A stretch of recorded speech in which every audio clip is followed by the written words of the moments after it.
Welcome friends. Welcome to another program on functional English, which I hope you'll find useful and interesting. How do we report what another person says? Let me tell you an anecdote. A man and his wife were driving through the countryside one morning. They happened to pass a large field of carrots. The man stopped the car, got out of the car, and walked up to the farmer. And he asked the farmer, "Sir, what do you do with your large crop of carrots?" The farmer scratched his chin and said, "Well, I'll tell you what we do. We eat what we can, and what we can't eat, we can." The man walked back to his car with a puzzled look on his face and said to his wife, "That farmer must be crazy. You know what he said? He said they ate what they could, and what they couldn't, they could." I think you'll notice the significance of that last statement when you watch this program on reported speech.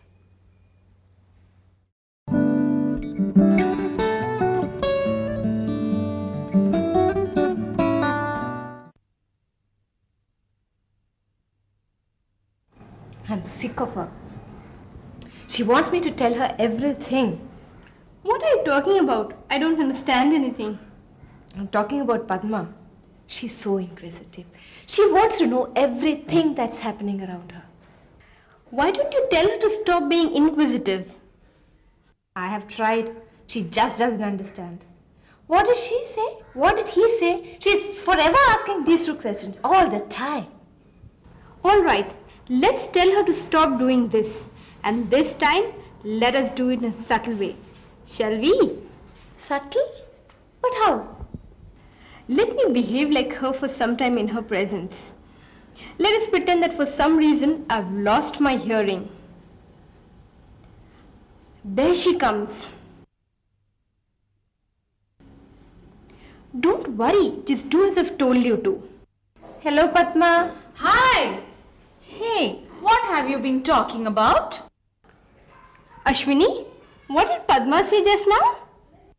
She asked what we were talking about. What's wrong with her? Has she suddenly gone deaf? What is she saying now? She asked if you have suddenly gone deaf. Do I look deaf to you? I just can't hear well, that's all. That's what I said. If you can't hear well, you are deaf.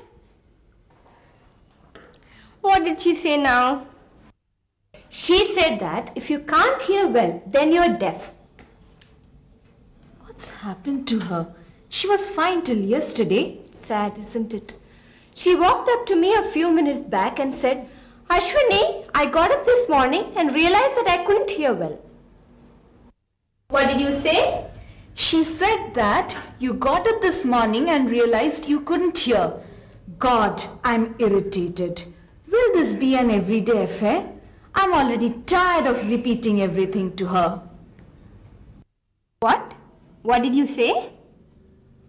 She said that she's irritated. She wants to know if this would be an everyday affair. Affair? Whose affair? Who is she talking about? I can't take this anymore. I'm leaving. Ashwini, I came to invite both of you to my birthday party tomorrow evening. Hope you can make it. What did she say? She's inviting us to her birthday party. Wow! Of course, we'll both come to your party. Oh, great. Don't forget to wear your hearing aid.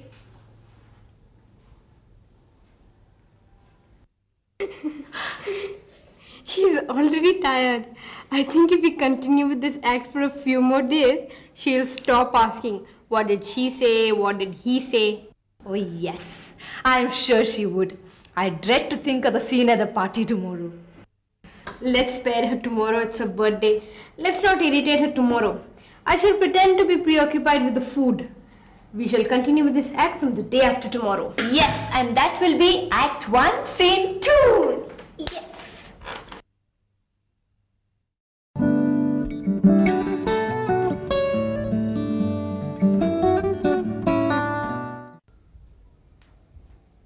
Well friends, the topic of discussion for today is reported speech or indirect speech as is often referred to. But first, let us see what direct speech is. In direct speech, we normally report the exact words of the speaker. And while writing, we put the words of the speaker within quotation marks. Listen to the following examples. Where do you want to go? Asked the conductor. To the central library, replied the boy. Here is another way of reporting the conversation between the conductor and the boy. The conductor asked the boy where he wanted to go. The boy replied that he wanted to go to the central library. This is called as reported speech or indirect speech. In indirect speech, normally we drop the quotation marks and the sentences within the quotation marks get reduced to a clause or to a phrase. In indirect speech, we do not use the exact words of the speaker. We merely report his or her ideas using the same tense and pronoun that we use while talking about the situation. Listen to the following examples. Hello, Padma. Hi! Hey, what have you been talking about? What did Padma say just now? She asked what we were talking about. It is important for us to keep in mind some of the basic rules for indirect speech. 1. In indirect speech, normally there occurs a change of time and therefore a change of tense.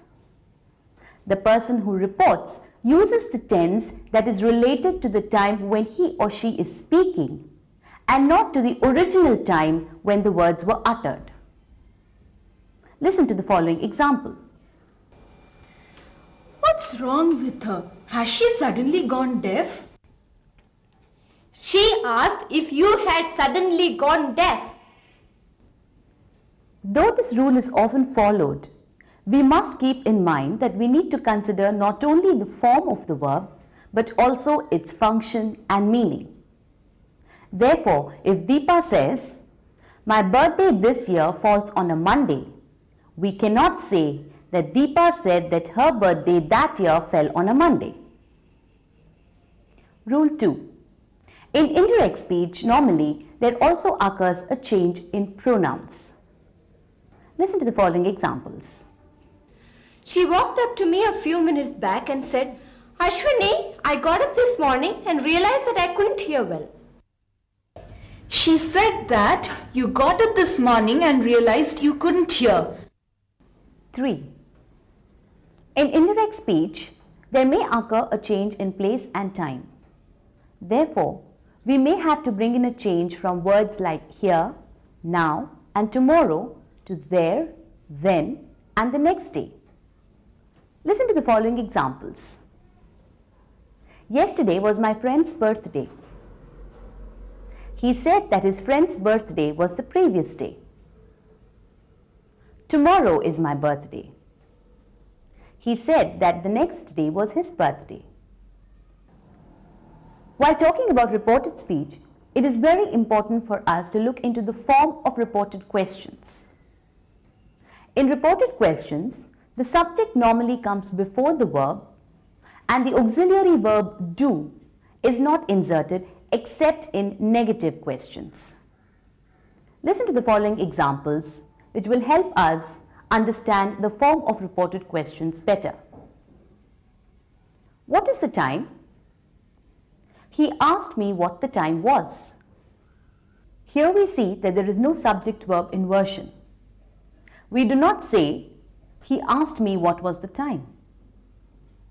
In reported speech, there is no insertion of the word do, as in direct questions if there is an auxiliary verb, as is explicit in the following example. What did he say? She asked her friend what he said. Similarly, if there is no WH word in the question, that is, if it is a yes-no type of a question, then words like if and whether are used. Listen to the following example. God, I'm irritated. Will this be an everyday affair? She said that she is irritated. She wants to know if this would be an everyday affair. From the examples shown, we see that the word say in direct questions gets transformed to words like asked and wanted to know in indirect questions. These are some of the basic rules for indirect speech or reported speech. A good grammar book would help you understand some of the other rules. Well friends, we hope this program will help you carry on your conversation with your friends and colleagues very effectively. Do let us know if our program has been of help to you. Goodbye for now.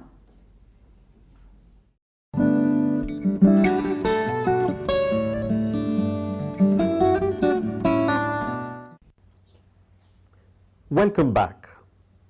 I'm sure you found the program on reported speech extremely useful. Could I make a few additional comments on reporting? Firstly, a word about the two reporting verbs, tell and say.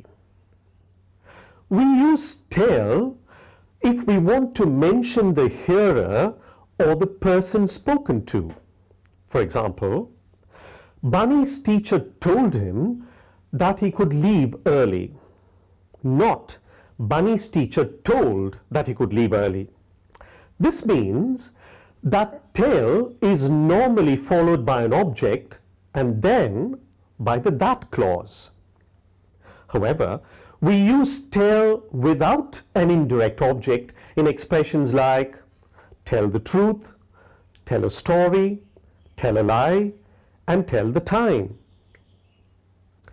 How do we use the verb say? When we do not mention the hearer, we use say. For example, Bunny's teacher said that he could leave early. Not Bunny's teacher said him that he could leave early. We sometimes use to after say, especially when the words are not actually reported. For example, Bunny's teacher wanted to say something to Bunny. To summarize this point, you tell somebody something or you tell somebody to do something. You say something or you say something to someone. Secondly, let me refer to one or two exceptions to the shifting of tenses in reported speech. When the idea expressed in the reported statement can also be applied to the time of reporting, then there is no real need to change the tense. For example, in direct speech, the world is flat.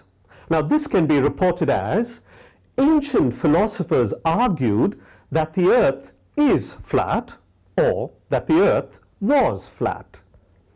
However, we do not keep the original speaker's tenses if we do not agree with what he or she said, or if we want to show that the ideas don't come from us.